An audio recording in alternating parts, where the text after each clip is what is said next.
नमस्कार friend, BPSC academy YouTube channel में आप लोगों का स्वागत है। आज हम बात करने वाले हैं बिहार फॉरेस्टर के कटअप के बारे में।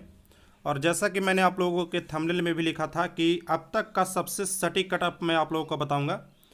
तो मैं यह किस लिए कह रहा हूं, क्योंकि मैंने इस एग्ज़ाम को पार्टिसिपेट किया है। किसी यूट्यूबर की तरह इस तरह से नहीं बता रहा हूँ कि आप लोग को बिना एग्ज़ाम दिए हुए मैं आप लोगों को बता रहा हूँ। मैंने इस एग्ज़ाम को पार्टिसिपेट किया है और इसी आधार पर मैं आप लोगों को यह बताने जा रहा हूँ कि कितने नंबर अगर आप लोगों के आ रहे हैं तो आप लोगों को फिजिकल की तैयारी कर देना चाहिए।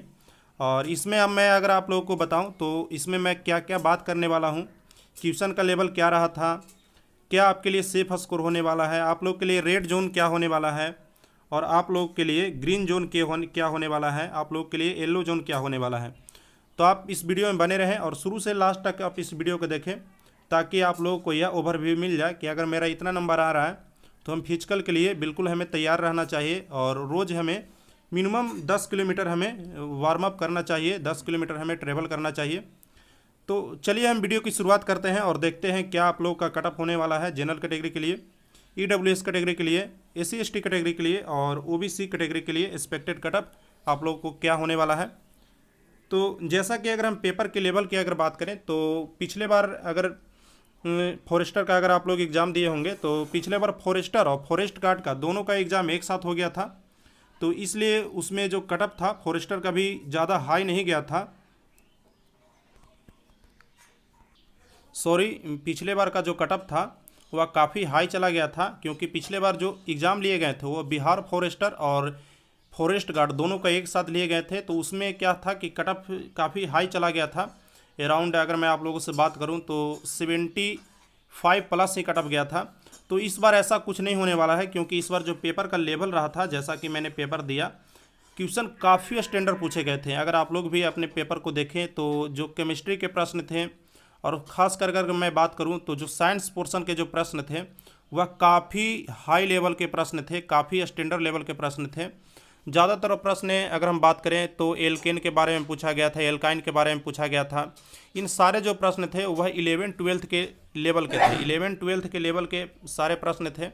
और अगर हम इसमें बात करें तो ज़्यादा स्टूडेंट हैं जो अभी 11-12 के सिलेबस को नहीं पढ़ते हैं, तो उनके लिए यह पेपर काफ़ी स्टैंडर्ड हो गया था। और इसमें अगर हम बात करें हिंदी के प्रश्नों को तो हिंदी के प्रश्न भी काफ़ी स्टैंडर्ड थे।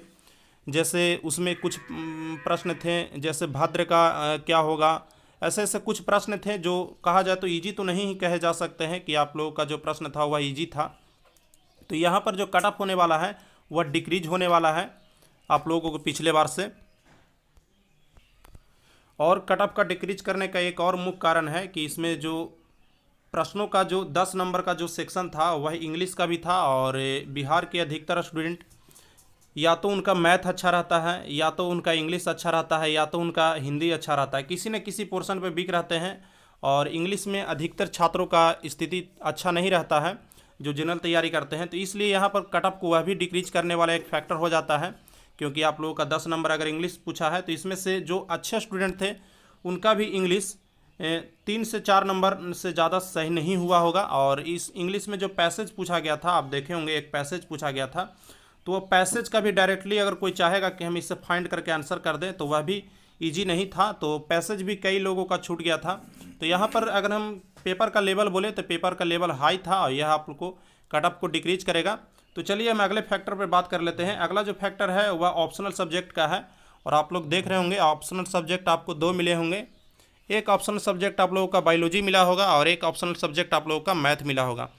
तो दोनों का जो लेवल अगर हम बात करें तो दोनों का लेवल काफ़ी स्टैंडर्ड था। जैसा कि मैंने एग्ज़ाम दिया उसमें बायोलॉजी के प्रश्न थे वह 11-12 के लेवल के थे। बिल्कुल ऐसा नहीं कोई कह सकता है कि मैं एसपीडी पढ़ कर गया हूँ, मैं लुसेंट पढ़ कर गया हूँ तो मैं उन प्रश्नों को डायरेक्ट कर आ जाऊँगा, तो ऐसा भी नहीं था।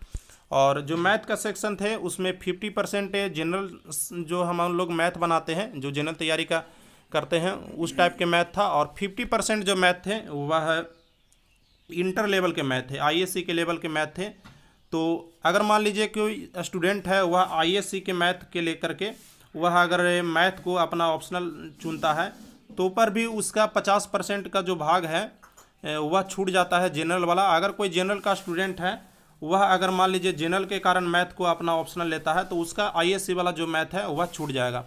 और बायोलॉजी में भी कुछ इसी प्रकार का बात था, क्योंकि उसमें जो क्वेश्चन थे वह स्टैंडर्ड थे। तो यह भी एक कट ऑफ को डिक्रीज करने वाला फैक्टर हो जाता है। अब हम बात कर लेते हैं एक और फैक्टर की, वह पेपर लीक की। तो पेपर तो लीक हुआ है, इसमें कुछ कहा नहीं जा सकता कि ऐसा नहीं है कि पेपर लीक नहीं हुआ है, पेपर लीक हुआ है, लेकिन पिछले बार से पेपर कम लीक हुआ है और पिछले बार से फॉर्म भी इसमें कम अप्लाई हुए हैं। अराउंड 2 लाख इसमें फॉर्म अप्लाई हुए हैं। तो अगर फॉर्म अप्लाई की बात करें तो वह भी काफ़ी कम है।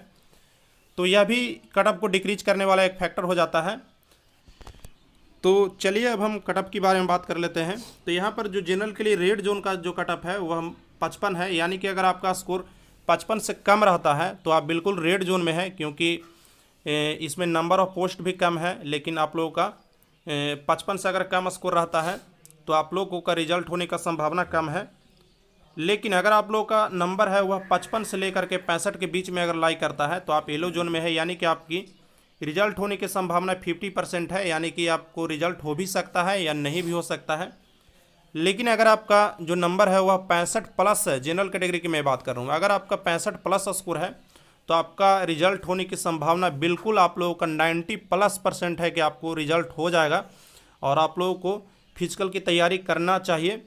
अगर आपको ओबीसी कैटेगरी की मैं बात करूं तो ओबीसी कैटेगरी में अगर आपका 52 नंबर से कम है तो आप रेड जोन में हैं। अगर आपका 52 से लेकर के 62 के बीच में है तो आप येलो जोन में है, यानी कि आपकी रिजल्ट होने की संभावना 50% है। लेकिन अगर आपका नंबर 62 नंबर से अगर अधिक है ओबीसी कैटेगरी में तो आप बिल्कुल सेफ जोन में है और आप लोगों का रिजल्ट हो सकता है 90% चांस से। अगर SC/ST में अगर आप हैं तो आपका 48 नंबर से अगर कम है तो आप रेड जोन में है। अगर आप 58 नंबर से प्लस स्कोर किए हैं तो आप बिल्कुल सेफ जोन में हैं, आपको फिजिकल की तैयारी करना चाहिए। EWS वाले यहाँ पर अपना 3 नंबर को कम कर सकते हैं और यहाँ से भी 3 नंबर को कम कर सकते हैं, यानी कि उनके लिए जो रेड जोन हो जाएगा वह 52 नंबर हो जाएगा और सेफ जोन जो हो जाएगा वह 62 नंबर हो जाएगा, क्योंकि 10% आरक्षण मिलने के कारण उनका कट ऑफ थोड़ा डिक्रीज करेगा। तो जो भी आपके दोस्त हैं उनके साथ आप इस वीडियो को शेयर कर सकते हैं। वीडियो पसंद आया तो आप लाइक कर सकते हैं और आप नीचे अपना स्कोर ज़रूर शेयर कीजिएगा कि आपका स्कोर कितना है, ताकि लोगों को पता चल जाए कि जनरली जो स्कोर आ रहा है लोगों का वह कितना आ रहा है। तो आप इतना करके लोगों का मदद कर सकते हैं। तो आज के लिए बस इतना है फ्रेंड, मिलते हैं फिर अगले वीडियो में। टेक केयर, धन्यवाद।